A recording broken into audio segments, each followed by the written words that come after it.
desolation once consumed the land, and a great tree birthed all that there is, the ellipsis tree. From it all plants and trees came to be. This was not known to Ode, son of Now. Ode had no education, so all knowledge of the past was a mystery to him. What little he did know was rarely used. The majority of his time was spent walking from the shore of the National Forest of Kaporu, where he kept his only possessions. Out of desperation he often wondered if he would discover the name of his mother and father, and his own identity, for Ode was a name he had given himself while attending church one day, that delightful hymn. It would seem odd to most for a person with no home to build anything for a hen, yet Ode had no home to call his own, and had fashioned a coop for 30 hens. He kept them all at the shores of Elsinore, for the belief that no harm would come to them. Needless to say, he did not eat much.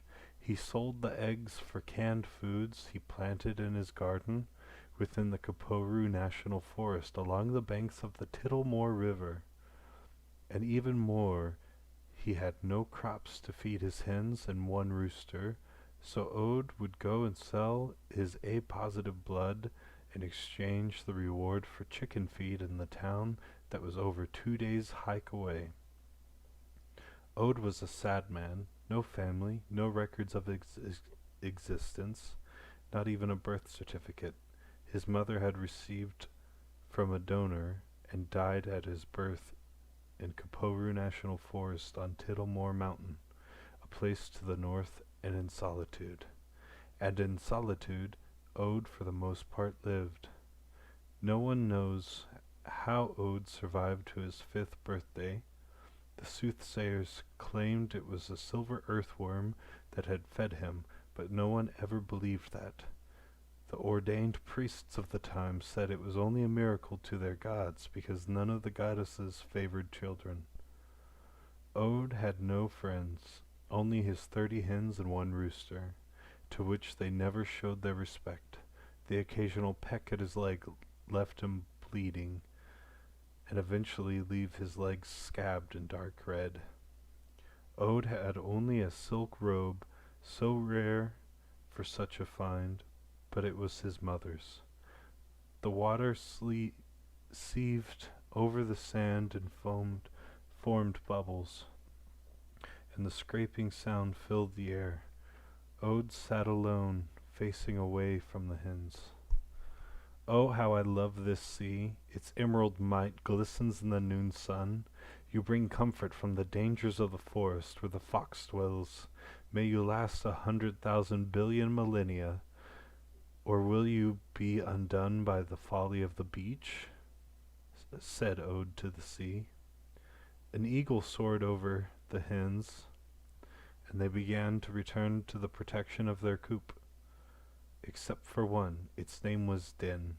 The eagle made one final pass before it began to dive head first towards Din, and with one movement picked Din up and carried it off towards the forest. Ode only heard the sound of the large eagle's wings beat against the sand, and immediately stood up and turned around, his wild tangled hair cast into the will of the wind. Din, what evil has overcome you? He shouted without moving.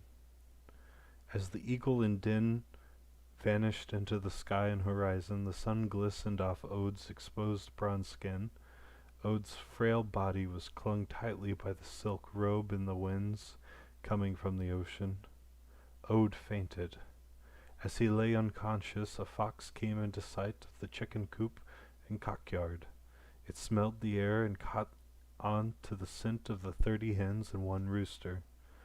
Somehow the fox made it through the fencing and into the coop. Hens and rooster screamed as one by one they were eaten. Ode awoke in a daze. The sun was just over the horizon. All was silent, save the scraping sieves of the ocean waves against the beach.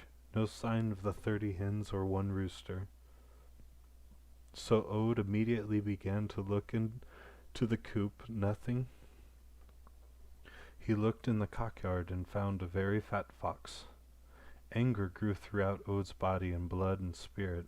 The twilight of the sky darkened, and the sun turned blood red. "You cursed beast! You have eaten my fowl. I shall murder thee in thy own shame," Ode echoed. Ode came to the fat fox, and stretching out his arms reached for the fox's neck and began to tighten his grip around the fat neck of the fox. The fox made strange noises while gasping for air, and with a wind from the north that knocked Ode to his rear, the fox was dead. Ode thought he had lost it all. Then he had realized the hens had already laid their eggs, and with patience he could have a new roost. So he immediately collected the eggs from the chicken coop and brought them into the cockyard. He laid them on the ground. Ode then uncovered the sand to make a hole, placed the eggs in the sand, and buried them, in hope that they would hatch with the heat of the sun and sand. Ode stayed up the whole night, for fear of another calamity. He had dragged the dead fat fox corpse into the ocean to be carried away with the waves. In the morning, when the sun had not yet risen, Ode collapsed from starvation, as he had not eaten in a year and a half. For see, in order to build the chicken coop and cockyard, Ode sold his blood for the building supplies and chickens, and had no resources for food. True, the occasional stranger gave him the last of their sandwich, but that is hardly a meal to sustain for longevity. From the edge of the Kaporu National Forest emerged 4 hikers. Among them was a famed warrior, Kazdam. They eventually found Ode's corpse.